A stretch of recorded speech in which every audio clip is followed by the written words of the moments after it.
Chers amis, bienvenue pour cette nouvelle chronique KTO. Vous l'avez peut-être entendu dans les médias, mardi dernier, le pape François a promulgué le nouveau droit pénal pour l'Église catholique latine.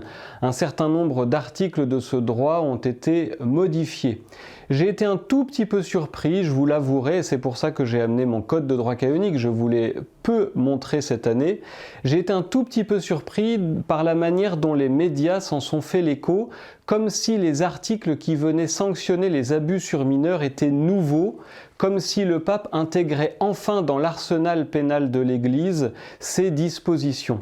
C'est méconnaître le droit puisque depuis Benoît XVI en 2007, les choses avaient été lancées pour que les abus sur mineurs soient véritablement sanctionnés. La réforme du droit canonique en droit pénal est lancée depuis longtemps et le pape François a en quelque sorte acté ces différentes réformes en les intégrant dans le code de droit canonique qui vient en quelque sorte codifier ou compiler toute la législation en vigueur dans l'Église. Ce raccourci est préjudiciable parce qu'on a l'impression que l'Église a attendu 2021 pour prendre en compte toutes ces réformes nécessaires.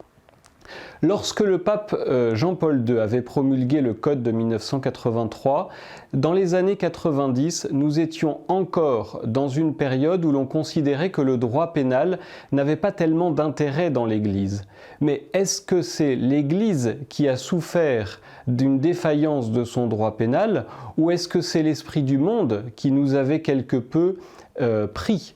Parce qu'à la suite du Concile Vatican II, le monde et l'Église étaient rentrés dans une sorte de mentalité anti-juridique, comme si le droit ne pouvait pas poursuivre la vertu de justice, comme si le droit n'était pas nécessaire à une société donnée.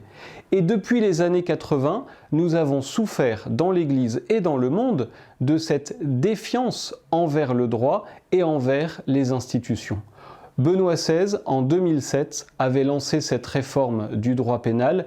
Elle arrive aujourd'hui, je ne dirais pas comme à maturité parce qu'il va falloir qu'on s'en saisisse, il va falloir qu'on l'applique, il va falloir que les procédures soient constamment respectées. Il ne faut pas tout attendre du droit, mais il faut que le droit protège les communautés à qui il est destiné. C'est bien la volonté de Benoît XVI, ça a bien été la volonté du pape François. Nous pouvons, en ce mois du Sacré-Cœur, prier pour que le droit pénal soit un arsenal au service de la sanctification des prêtres, au service de la sanctification des communautés et au service d'une juste compréhension de la miséricorde qui n'est pas une absence de sanction, mais une miséricorde qui aide le délinquant à véritablement se convertir et à prendre soin des victimes.